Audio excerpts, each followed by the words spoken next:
Halo, Assalamualaikum warahmatullahi wabarakatuh. Kembali bertemu lagi dengan saya, Desi Nuralim, sebagai Ketua Bidang Kewirausahaan di Dewan Eksekutif Mahasiswa Fakultas Tarbiyah dan Keguruan.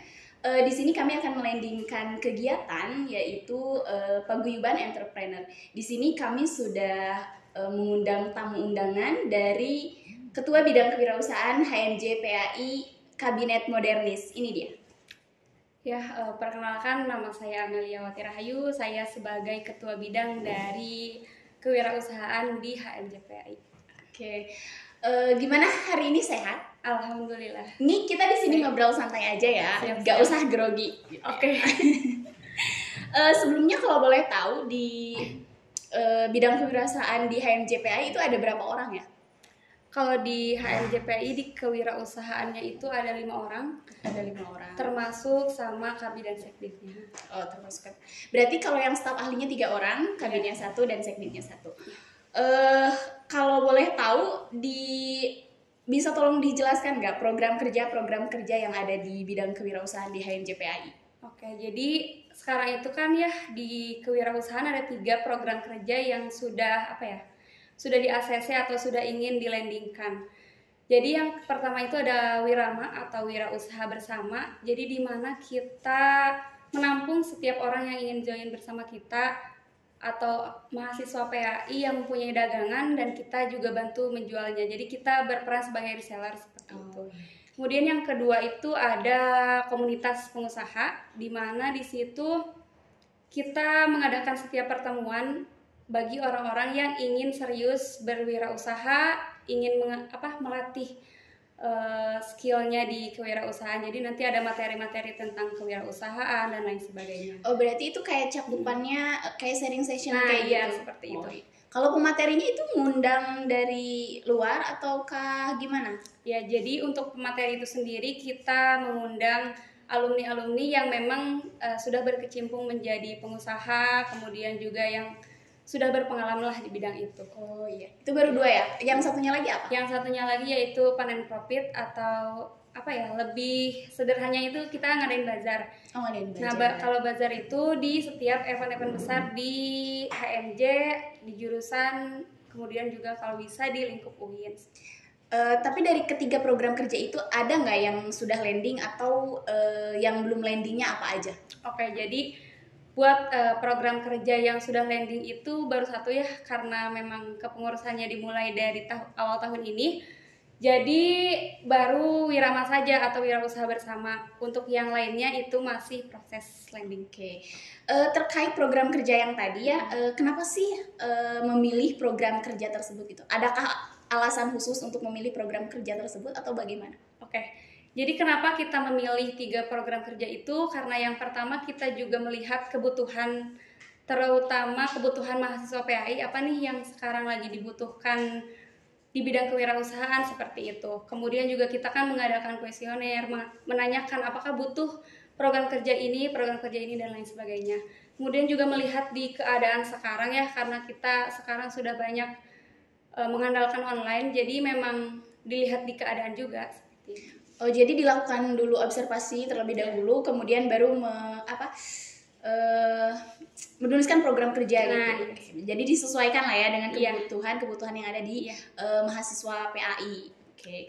Kalau selanjutnya nih, setiap program kerja atau setiap hal yang kita lakukan itu pasti selalu ada tantangan. Nah, dalam melandingkan program kerja tersebut, apa sih tantangannya? Oke, kita berbicara mengenai yang sudah landing saja ya. Kan yang tadi itu yang sudah landing itu Wirama. Mengenai tantangan dari Wirama itu sendiri, yang pertama, setiap anggota bidang itu sudah mempunyai usahanya sendiri, sudah mempunyai produk-produk yang mereka jual. Jadi kurang terfokuskan lah, karena mereka masih banyak hal-hal yang harus diurus, hal-hal yang harus dipasarkan selain dari produk kewirausahaan HMJ juga. Jadi mereka banyak fokus ke usahanya sendiri. Oh iya, seperti itu. Itu kan tantangan yang sudah landing ya. Iya. Kalau misalnya tantangan yang belum landing, kenapa nih yang kedua program kerja itu belum landing? Oke. Kalau misalkan yang bazar itu kan kita menunggu event-event besar ya di UIN, baik itu di jurusan, kemudian juga di PAI atau di HMJ. Nah, kalau misalkan untuk komunitas pengusaha, karena memang di targetnya itu kita akan landing di bulan Agustus, jadi sekarang masih mempersiapkan segala sesuatunya. Oke. Terkait program kerja yang tadi sudah disebutkan, ketiga program kerja itu pasti selalu ada kesamaan dengan program kerja yang sebelumnya ya tentunya. Untuk kabinet-kabinet sebelumnya pasti ada gitu persamaannya. Misalnya kayak komunitas pengusaha itu biasanya setiap HMJ HMPS itu selalu ada ya, karena untuk menampung aspirasi biasanya. Nah, bagaimana sih cara ketua bidang kewirausahaan di HMJ PAI cara melahirkan ide-ide baru gitu supaya tidak terlihat sama dengan program kerja yang sebelumnya? Iya.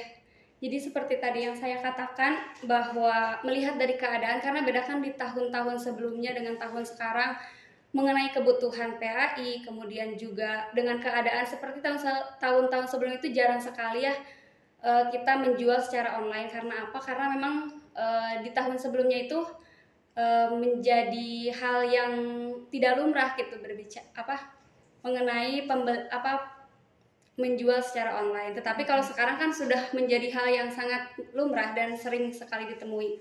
Baik itu penjualan baju dan lain sebagainya, sampai makanan pun sekarang di-online kan. Jadi memang melihat keadaan dan situasi juga seperti itu. Oh iya, jadi salah satu perbedaannya mungkin karena online-nya itu ya. Karena sebetulnya berbicara mengenai online itu bisa juga karena dorongan pandemi COVID-19 ya. Sebetulnya ada untungnya juga sebetulnya. Ada keuntungan lah untuk kawan-kawan sekarang bisa berinovasi, karena sebelumnya itu harus selalu offline. Nah, namun karena adanya pandemi COVID sehingga kita juga dibiasakan untuk melaksanakan kegiatan online maupun offline. Jadi ya mudah-mudahan untuk kedepannya bisa lebih berinovasi lagi gitu ya. Oke. Kemudian selanjutnya kan sekarang udah jadi ketua bidang nih, jadi ketua bidang kewirausahaan. Kalau boleh tahu kapan sih tertarik ke bidang kewirausahaan? Tepatnya kapan? Oke, jadi tertarik di bidang kewirausahaan itu sudah sejak dulu ya. Sudah saya dari zaman SD itu sudah mulai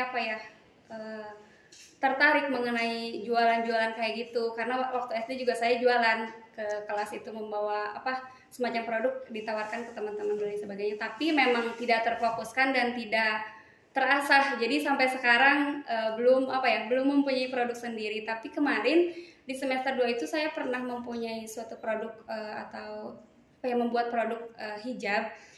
Cuman emang satu dan lain hal tidak diteruskan. Oh, kirain ini bukan hijab yang bukan. Bukan ini. Padahal bisa loh dibawa ke sini untuk dipakai. Nanti dibawa loh ya. Ditunggu. Selanjutnya mungkin dengan segala inovasi yang kita lakukan atau misalnya ide-ide yang muncul, itu biasanya muncul karena ada orang yang menjadi panutan, ya kan? Termasuk misalnya ketika kita berdiam diri di sini, mungkin kita melihat ada panutan nih yang selalu melaksanakan podcast atau yang kayak gimana. Nah, kalau dari kewirausahaan sendiri dari HMJ PAI ya, siapa sih tokoh entrepreneur yang memang dipanuti gitu, yang menjadi tokoh yang sangat ini ideal nih, saya mengikuti ini gitu, ada nggak? Oke, kalau dari saya pribadi ya, mengenai tokoh yang menjadi panutan dalam bidang kewirausahaan itu yang pertama mengenai yang suka dikenal dengan anak singkong atau Pak Heru Tanjung. Kenapa? Karena beliau itu berasal dari keluarga yang biasa saja tapi bisa sampai sesukses sekarang seperti itu. Jadi saya pikir semua orang itu bisa tanpa harus takut saya dari keluarga seperti apa. Jadi semua orang juga bisa sukses. Berarti modal utamanya itu yakin ya. Pokoknya kalau misalnya kita sudah yakin pasti semuanya akan terwujud gitu ya. Oke. Kemudian berbicara mengenai kewirausahaan nih, dari awal sampai akhir tadi kita berbincang-bincang mengenai kewirausahaan, namun bagi Anda sendiri apa sih kewirausahaan itu? Menurut pandangan Anda gitu, kewirausahaan itu seperti apa? Jadi ketika kita membicarakan kewirausahaan itu adalah kemampuan membuat kegiatan usaha. Jadi tidak lagi kita berbicara mengenai mencari pekerjaan. Ketika kita berbicara mengenai kewirausahaan, maka kita harus memunculkan sebuah usaha untuk menampung setiap orang yang atau tenaga kerja. Jadi seperti tadi yang saya katakan, berbicara kewirausahaan berarti kita harus mencari atau memikirkan bagaimana kita bisa memunculkan sebuah usaha agar menampung setiap tenaga kerja. Jadi sebetulnya berwirausaha itu bukan hanya untuk keuntungan diri kita sendiri ya, tapi juga untuk orang lain. Bukan hanya kita egois ingin maju sendiri, tetapi juga dari yang lain gitu ya. Nah, selanjutnya kan sekarang jabatannya sebagai ketua bidang ya. Tentunya ketua bidang itu jabatan tertinggi di bidangnya. Nah, untuk hal itu, bagaimana sih cara Anda mengatur keuangan yang ada di bidang kewirausahaan khususnya? Oke, untuk mengatur keuangan itu sendiri kita harus tahu ya modal dari produk itu berapa, pengeluarannya berapa. Jadi ketika kita sudah mengetahui modal, untung, semua rugi hal lainnya, kita akan menyesuaikan gitu. Kita berusaha untuk membeli sesuatu yang low budget. Jadi menyesuaikan dengan keadaan, menyesuaikan juga dengan keuangan seperti itu. Biasanya kalau misalnya mau mengeluarkan sesuatu nih, kan biasanya disesuaikan dengan kapasitas, apakah ini penting atau tidak, apakah ini prioritas atau bukan. Nah, kira-kira indikator prioritasnya seperti apa gitu? Maksudnya kayak misalnya ini ada kegiatan kayak kemarin apa Wirama ya? Iya. Wirama kan sudah landing. Nah, berarti apakah itu mengeluarkan budget atau bagaimana? Nah, itu bagaimana cara menentukan bahwa yang harus dibelinya apa, yang harus dibelinya apa gitu? Kayak gimana? Oke. Jadi mengenai budget di kewirausahaan itu menjadi sebuah PR ya, karena kita seharusnya itu menghasilkan, bukan meminta seperti itu. Nah, kemudian juga kemarin mengenai acara Wirama, alhamdulillah kita tidak mengeluarkan budget sedikit pun. Jadi kan kita tadi berperan sebagai reseller. Jadi kita menampung orang nih yang mau join sama kita. Jadi nanti keuntungannya dibagi 2. Nah, seperti itu. Jadi kita tidak tidak memakai atau tidak membutuhkan dana khusus seperti itu. Oke. Berarti kan karena sekarang Wirama sudah berjalan ya, berarti bisa dikatakan sudah ada lah ya keuntungan yang didapat. Iya. Alhamdulillah, walaupun tidak banyak ya, memang ada. Kalau misalkan mudah-mudahan seterusnya ada orang-orang yang ingin join bersama kita, ya mudah-mudahan lancar aja. Jadi kita juga kesini kita dapat keuntungan, ke mereka juga kita dapat ngasih keuntungan. Oke, nah berarti terkait penjualan online ini sebetulnya bisa menjadi inspirasi bagi kawan-kawan semua yang memang ada di bidang yang sama juga misalnya dengan kita ya, karena kita juga di bidang kewirausahaan. Barangkali nanti kawan-kawan ada yang berinovasi atau misalnya wah susah nih kalau misalnya offline karena sekarang masih perpindahan lah ya, masih perpindahan dari pandemi ke enggak pandemi gitu. Jadi itu bisa menjadikan solusi berarti ya. Oke, selanjutnya banyak nih orang yang berpandangan bahwa bidang kewirausahaan itu hanya hanya menjual perintilan atau atribut-atribut yang digunakan oleh setiap organisasi. Misalnya kayak kita nih di bidang kewirausahaan, kita cuma bikin jas, cuma bikin name tag, terus cuma bikin apalagi gitu, hanya perintilan-perintilan yang sama sekali dianggap biasa aja gitu, dianggap remeh lah oleh mereka. Nah, bagaimana menurut Anda dalam menyikapi hal-hal tersebut? Karena seringkali nih bidang kewirausahaan itu tidak dipandang hanya karena program kerjanya yang itu-itu saja gitu. Bagaimana menurut Anda? Oke, jadi kalau dilihat dari keadaannya sekarang, kita tidak hanya menjual perintilan atau tadi atribut-atribut yang dibutuhkan organisasi saja, tapi kan tadi kita menampung setiap orang yang ingin jualan atau mahasiswa PAI yang ingin jualan, kita juga bantu. Nah, kita juga menjual tidak hanya itu, jadi ada makanan dan lain sebagainya. Karena apa? Karena memang tadi macam-macam orang berjualan, jadi kita juga ikut berjualan seperti itu.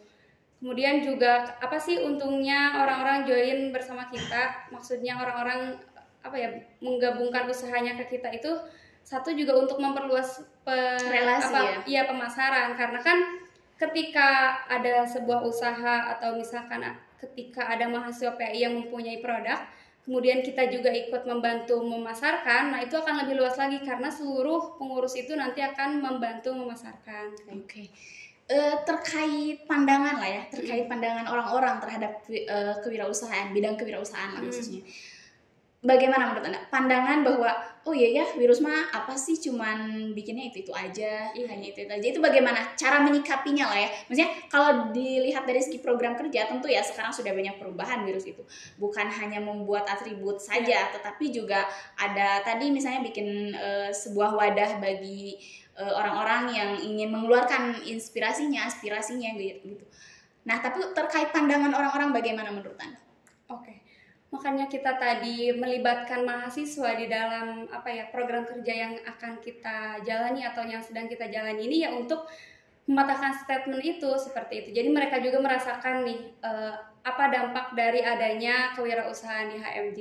Makanya kita melibatkan mereka dalam setiap program kerja. Oke.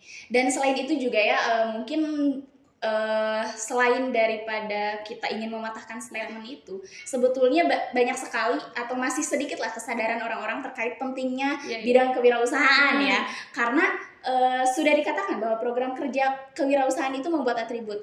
Namun mereka lupa bahwa yang membuat atribut itu kan kewirausahaan ya. Yang namanya atribut itu adalah sebuah ciri khas, betul? Sebuah ciri khas. Ketika sekarang bidang kewirausahaan hanya dipandang seperti itu saja, maka dari mana atribut atau ciri khas dari setiap HMJ HMPS itu sendiri? Mungkin bisa jadi saya bisa membedakan, oh HMJ PAI itu jasnya warna hijau, atau misalkan Himatika mah warna merah.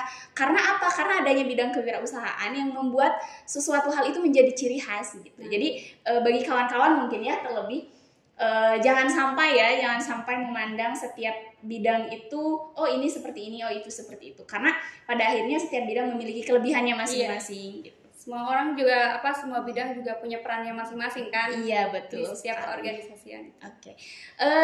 Mungkin ini pertanyaan terakhir dari sekian pertanyaan yang saya lontarkan ya. Jika Anda diberikan pulpen yang biasa saja nih, kemudian saya menyuruh untuk menjualnya, bagaimana Anda akan menjualnya? Pulpen yang biasa saja ya. Misalnya, ini pulpen. Saya memberikannya kepada Anda untuk dijual. Bagaimana Anda menjualnya? Oke, jadi ketika kita ingin menjual sebuah produk, kita harus melihat dulu situasi atau keadaan sekitar, kemudian juga brandingnya itu yang terpenting, dan sebuah inovasi kenapa produk itu harus meluncur atau harus diperjualbelikan. Seperti kita nggak jauh dari analogikanlah kita membeli sebuah lemper di pinggir jalan, kemudian juga akan berbeda harganya dengan lemper yang dijual di dalam box, dan beda lagi harganya ketika lemper itu dijual di sebuah hotel. Maka pemasaran atau tempat untuk pemasaran juga itu sangat penting. Kemudian misalkan ini sebuah pulpen yang sangat biasa saja, bagaimana cara kita menjual, yaitu menginovasikan pulpen ini menjadi menarik untuk orang-orang beli seperti itu. Boleh nggak dicontohkan misalnya pulpennya akan digimanakan? Atau misalnya jadi tutupnya dihilangin, jadi atau misalnya dikasih apa gitu? Bisa nggak tolong dicontohkan gitu? Ketika pulpen inilah, katakan pulpen ini. Jadi ini pulpen berapa ya biasanya? 2000. Ini pulpen 2000. Akan bisa dijual berapa? Kalau misalnya dikasih melihat contoh. Dari pengalaman saya, kalau misalkan pulpen ini kan pulpen biasa ya, hanya 2000 harganya. Tapi ketika pulpen ini menjadi pulpen custom, kemudian dipakai di acara-acara seminar atau misalkan PBAK dan lain sebagainya, custom itu menjadi 4000 harganya, atau bisa sampai 6000 per pulpen. Jadi itu juga menjadi sebuah inovasi kenapa pulpen itu bisa dijual lebih tinggi dari harga sebelumnya. Oke, boleh kasih tepuk tangan semuanya ya. Alhamdulillah ya, akhirnya pertanyaan-pertanyaan sudah saya tanyakan juga, dan mungkin tadi adalah pertanyaan terakhir dari kami sebelumnya. Mohon maaf dan terima kasih sekali karena sudah mau menghadiri undangan dari kami, dan kepada pemirsa juga di rumah yang menonton hari ini. Mungkin sebelum ditutup silakan kalau mau ada closing statement terlebih dahulu. Oke. Kepada teman-teman, kenapa sih harus kewirausahaan begitu? Apa yang menarik dari sebuah kewirausahaan? Jadi yang pertama itu, ini juga menjadi inspirasi bagi saya. Bob Sandino itu mengatakan bahwa setinggi-tingginya jabatan kamu itu kamu tetap karyawan, tapi sekecil-kecilnya usaha kamu adalah bosnya. Jadi itu juga yang membuat saya ingin terjun ke dunia kewirausahaan. Baik, terima kasih. Sekian yang bisa kami sampaikan pada hari ini. Kurang lebihnya mohon maaf. Billahi taufiq wal hidayah. Wassalamualaikum warahmatullahi wabarakatuh.